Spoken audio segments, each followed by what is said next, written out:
Hello everybody, today we'll be talking about 2015's Ultraman X. If you haven't watched it yet, it's fully available on Crunchyroll with English subtitles. You don't even need a subscription, you can watch it all for free. And if you haven't watched Ultraman before, it's a strong starting point and doesn't rely on Ultraman's 50 plus years of world building, so anybody can just hop on. Some veteran Ultras do make an appearance, but X is set in its own universe where he hasn't met any before, so X is essentially introduced to them as if he was a new audience member. It's a great show, so please do give it a watch.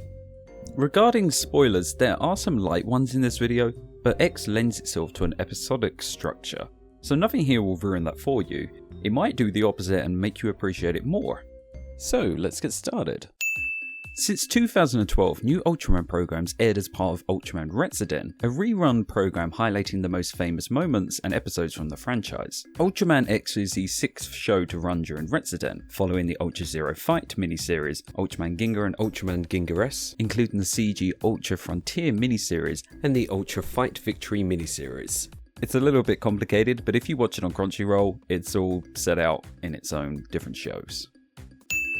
Despite using the Spark Jewels to transform like they did in Ginga and Ginga S, Ultraman X differentiated itself by centering itself around the theme of connecting power, which the series highlighted through Ultraman X and Geo, the military team in the series, often working together.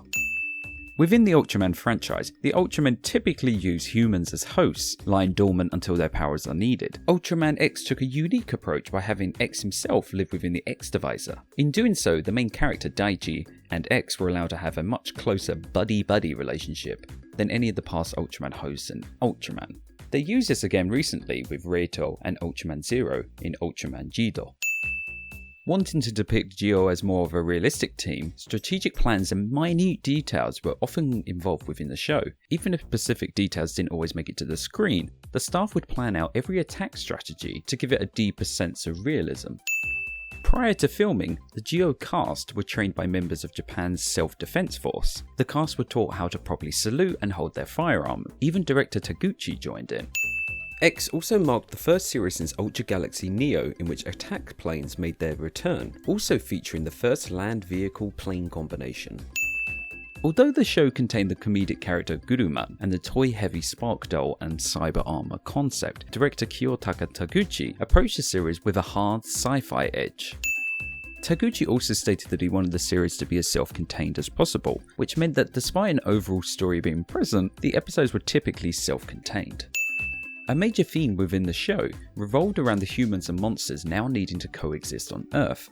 To make this as realistic as possible, Taguchi insisted that the monsters be portrayed as realistic animals in their behaviour. In doing so, the series presented the idea that the monsters themselves were really just another form of animal, although they had the potential to be extremely dangerous. When left alone, they were more than often not peaceful inhabitants of the planet.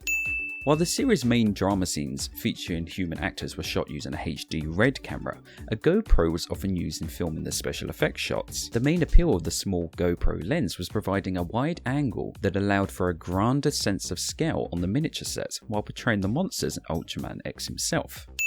Although X's placement in any specific timeline is never made clear, various Ultraman characters appeared within the show. Ultraman Max, Zero, Ginga, Victory and Nexus all guest starred in various episodes. The staff credited Shin Ultraman Retsuden, the second Retsuden series, I told you earlier this was complicated, with giving them the ability to do this. Because the characters were often featured in episodes of the series, they were still fresh within the minds of the children and thus easily accessible as guest stars.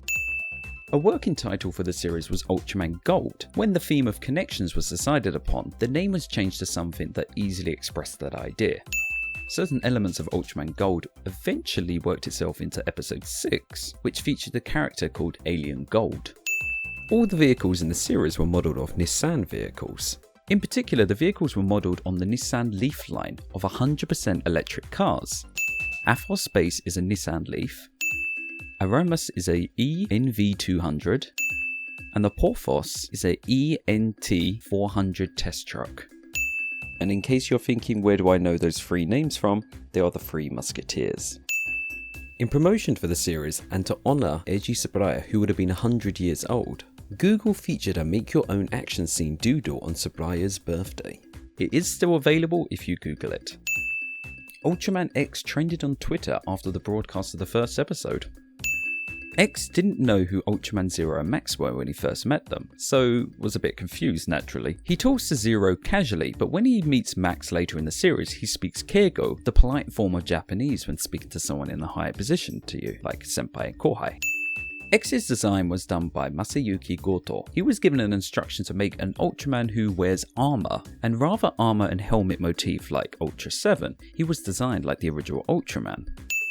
The black in the colour scheme was taken from Ultraman Victory, which was well received. It seems quite obvious watching the show, but they were well aware of Tron while they were designing the Cyber Head. The name X was derived from Exa, meaning 10 by the power of 18, digital terminology, Ginga and Tera, as in Giga and Terabyte, and Ikutsa, the Japanese kanji for war and battle, which has a similar pronunciation, Exu. Writer Kobayashi suggested the name Xanadu Korsen at first instead of Zadam Rei. Writer Kobayashi stated that the team name Geo comes from the Portuguese meaning to be ready for battle. They made this acronym meaning Xeno, Invariant, and Outcat. This is technically incorrect as Geo is Spanish, not Portuguese, and the official website and also the TV show itself says that it's Outcutters, not Outcat.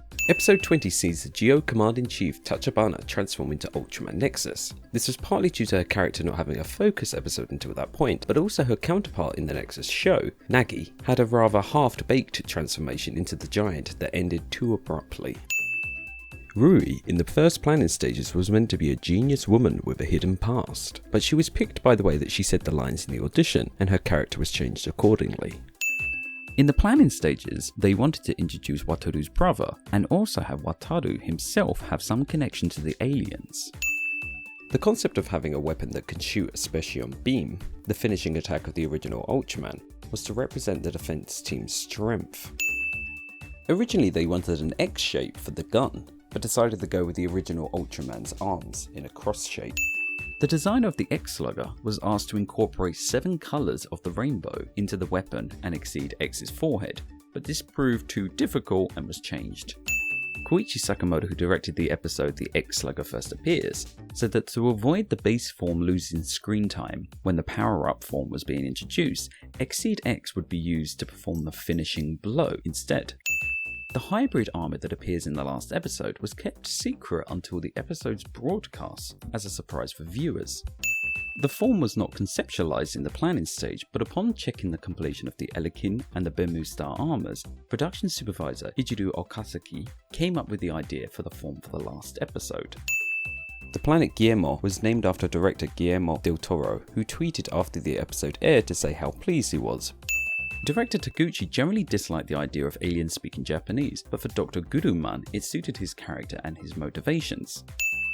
According to the writing team, his planet Phantom was facing a food epidemic, so the people evacuated to space. His ship was damaged by the Ultra Flare at the beginning of the series and had to make an emergency landing in Mexico. He was persecuted by the panic-stricken local residents, but was saved by the persecutor to Umva and agreed to work with Earthlings.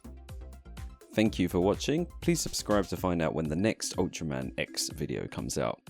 Also, please check out some of these other fact videos that we've made.